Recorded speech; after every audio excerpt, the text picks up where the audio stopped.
Example बने हैं हमारे पूरे पानीपत के अंदर। पूरा देश रोमांचित। आई थिंक मन की बात शुरू हो गया, तो मैं आपका यहाँ पर पहुँचने पर, मुझे बुलाने पर मैं बहुत बहुत धन्यवाद करूँगी। Thank you so much. ये खिलाड़ी भारत से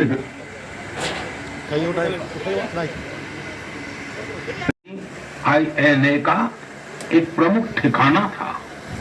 यहाँ आजादी के पहले ही INA के कर्नल शौकत मलिक जी ने झंडा फहराया था। अमृत महोत्सव के दौरान 14 अप्रैल को उसी मोइरांग में एक बार फिर तिरंगा फहराया गया। ऐसे कितने ही स्वाधीनता सेनानी और महापुरुष हैं जिन्हें अमृत महोत्सव में देश याद कर रहा है। सरकार और सामाजिक संगठनों की तरफ से भी लगातार इससे जुड़े कार्यक्रम आयोजित किए जा रहे हैं। राष्ट्रगान से जुड़ा हुआ सांस्कृतिक मंत्रालय की कोशिश है कि इस दिन ज्यादा से ज्यादा भारतवासी मिलकर राष्ट्रगान गाएं। इसके लिए एक वेबसाइट भी बनाई गई है, राष्ट्रगान.in।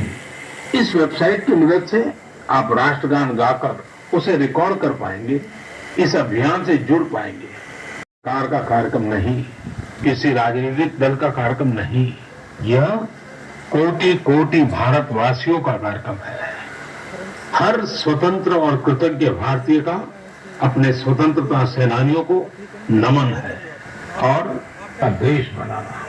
जैसे देश की आजादी के मतवाले स्वतंत्रता के लिए एकजुट हो गए थे, वैसे ही हमें देश के विकास के लिए एकजुट होना है। हमें देश के लिए जीना है, देश के लिए काम करना है, और इसमें छोटे छोटे प्रयास भी बड़े नतीजे ला देते हैं। रोज के कामकाज करते हुए भी हम राष्ट्र निर्माण कर सकते हैं। जैसे वोकल फॉर लोकल, हमारे देश के स्थानीय उद्यमियों, आर्टिस्टों, शिल्पकारों, बुनकरों को सपोर्ट करना हमारे सहज स्वभाव में होना चाहिए।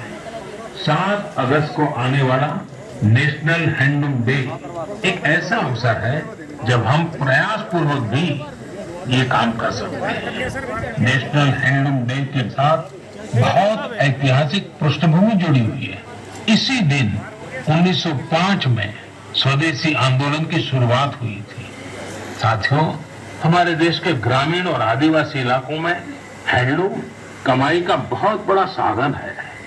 ये ऐसा क्षेत्र है जिससे लाखों महिलाएं, लाखों बुनकर, लाखों शिल्पी जुड़े हुए हैं। आपके छोटे छोटे प्रयास बुनकरों में भाइयों, आपने देखा होगा साल 2014 के बाद से ही मन की बात में हम अक्सर खादी की बात करते हैं। ये आपका ही प्रयास है। क्या देश में खादी की बिक्री कई गुना बढ़ गई है? क्या कोई सोच सकता था कि खादी के किसी स्टोर से एक दिन में 1 करोड़ रुपए से अधिक की बिक्री हो सकती है? लेकिन मैं प्राइड के साथ शेयर करें। साथियों, बात जब आजादी के आंदोलन और खादी की हो तो पूज्य बापू का स्मरण होना स्वाभाविक है। जैसे बापू के नेतृत्व में भारत छोड़ो आंदोलन चला था, वैसे ही आज हर देशवासी को भारत जोड़ो आंदोलन का नेतृत्व करना है। यह हमारा कर्तव्य है कि हम अपना काम ऐसे करें जो विविधताओं से हमारे भारत को जोड़ने में मददगार हो। तो आइए हम अमृत महोत्सव को ये अमृत संकल्प लें कि देश ही हमारी सबसे बड़ी आस्था, सबसे बड़ी प्राथमिकता बना रहेगा। नेशन फर्स्ट, ऑलवेज फर्स्ट, ये मंत्र के साथ ही हमें आगे बढ़ना है। मेरे प्यारे देशवासियों, आज मैं मन की बात सुन रहे मेरे युवा साथियों का विशेष आभार व्यक्त करना चाहता हूं। अभी कुछ दिन पहले ही माय गॉव की ओर से मन की बात के श्रोताओं को लेकर एक स्टडी की गई थी।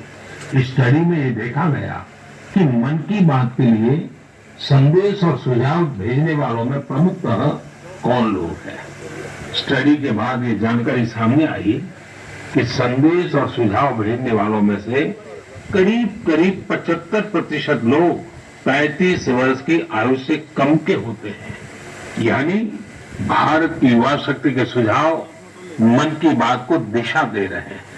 मैं इसे बहुत अच्छे संकेत के रूप में देखता हूँ। मन की बात एक ऐसा माध्यम है जहाँ सकारात्मकता है, संवेदनशीलता है। मन की बात में हम पॉजिटिव बातें करते हैं। इसका कैरेक्टर कलेक्टिव है।